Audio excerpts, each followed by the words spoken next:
Says that we were talking about being a Hassid, and Hassid cares about others. A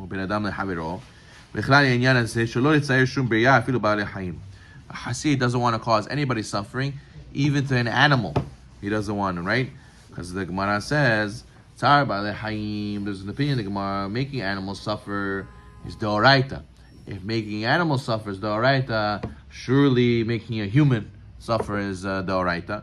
Is a sur also. So therefore, the person has to know that even on animals, he has mercy. The Arizal says that preferably you should not kill even the animals in your house. Right? The guy says, "Oh, you don't pay rent, Mr. Ant," and he goes and he kills him.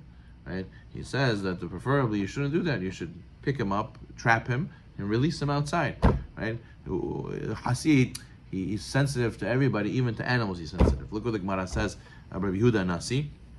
Rabbi Yehuda Nasi, the Gemara says, he had many years of very horrible issues with his intestines, with his bowels. He was used to, the Gemara in Masechet Bamsiyah says, they used to make the horses neigh, they used to make the horses make noises while he uses the bathroom.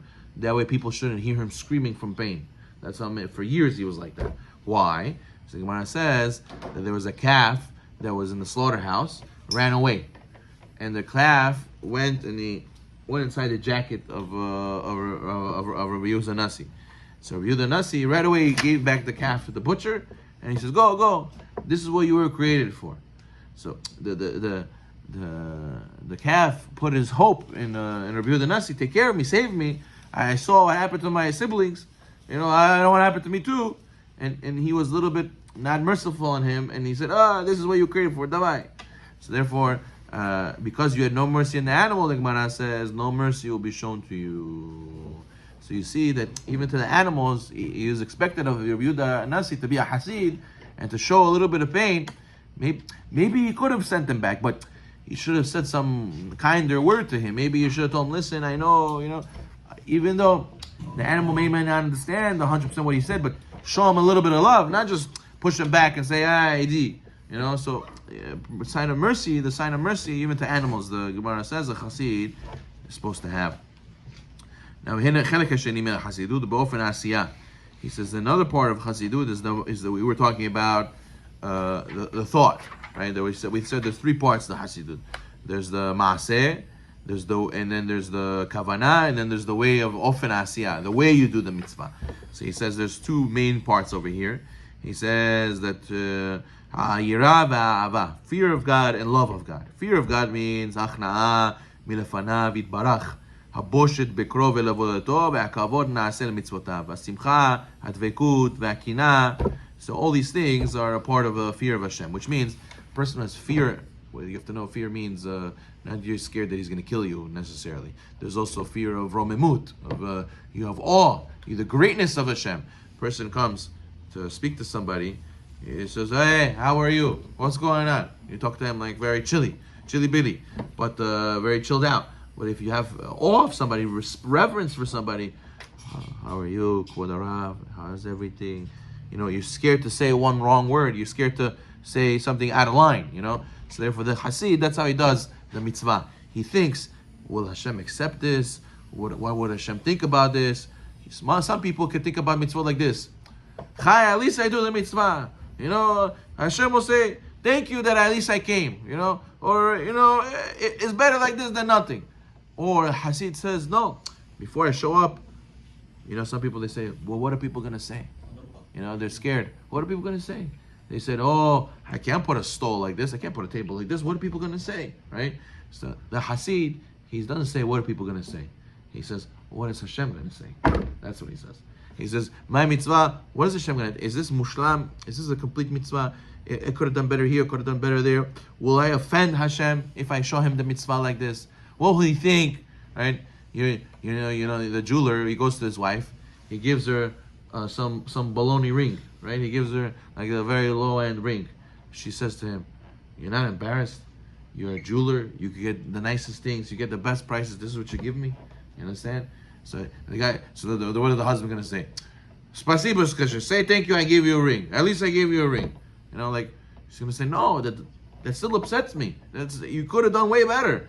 And a person should know, his mitzvot like that to Hashem. We're giving gifts to Hashem. We're giving our love and our devotion and our thoughts of Hashem in the form of a mitzvah to Hashem. So Hashem's going to say, I know you could do better. You could have done better. Why didn't you do better? The Hassid, he thinks this before he does the mitzvah. That's part of his fear of Hashem. And he says, right, צריך אדם לחשוב בעודו מתפלל ועושה מצווה כי לפני מלך מלכי מלכים הוא מתפלל ועושה המעשה ההוא. The Chaim Brisker, he writes that part of having kavanah is that you have to feel like you're standing in front of a melech. He says if you don't have that kavanah, then you don't have, it's not called you were praying with kavanah. He says you have to sit and think what it feels like. Imagine you were standing in front of a king. How would you behave?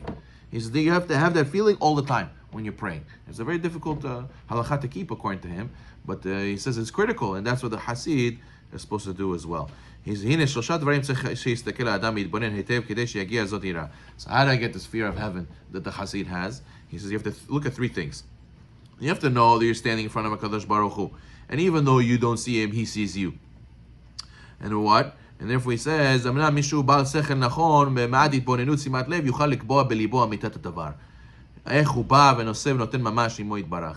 person has to know that you have to make it feel real. If you don't feel that Hashem looks at what you do and you don't take it so serious, that means you don't really believe that Hashem sees it and Hashem knows what you're doing. The person says, I tell the guy, go do it, go speak to Hashem 5 minutes, personal prayer. Rabbi, I can't. I feel like I'm talking to the wall. Is he really listening? It feels weird. It feels like I'm talking to myself. So that means your emunah is missing. You don't really believe that he listens. You don't really believe that he's seeing what you're doing. So therefore, that's why you don't do the mitzvot 100%. If you would really think about and learn about how real it is that Hashem listens and how Hashem really sees everything you do, you would take your mitzvot completely different. You would go and do them with way more devotion, way more intensity, way more satisfaction. So therefore, a person has to think about, why am I not believing 100% that Hashem sees and Hashem accepts what I do? After you think about this, the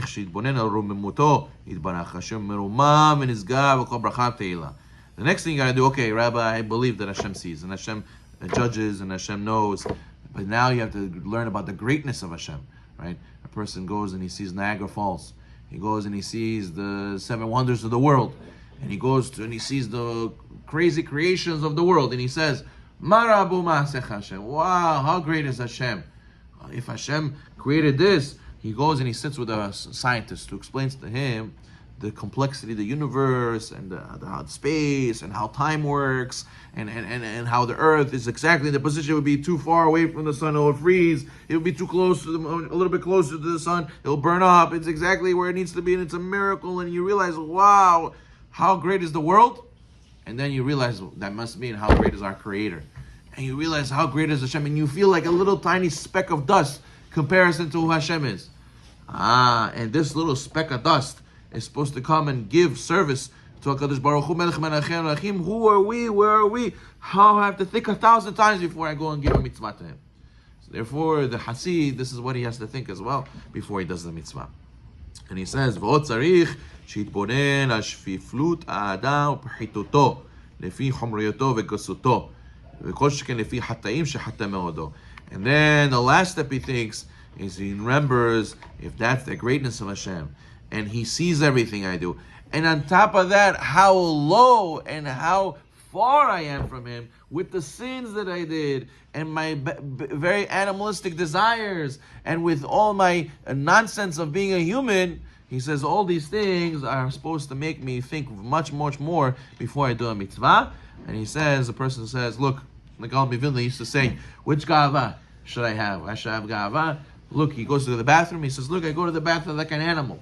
Look, what am I, such a holy angel? I'm not an angel. Look what kind of nonsense I do, right? Or he says, look, I have to eat like a behema. Look, sometimes I catch myself. You could eat like an animal.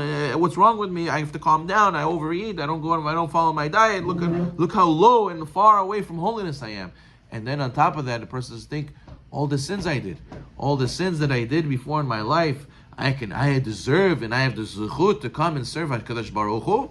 So therefore, there's all these things should make me think how serious it is to do mitzvot, to be a Hassid, and to do what? What Tehillim says, you have to do it Hashem be'ira, v'gilu ra'ada. You have to serve Hashem with fear, but at the same time with joy. Baruch Adonai Olam.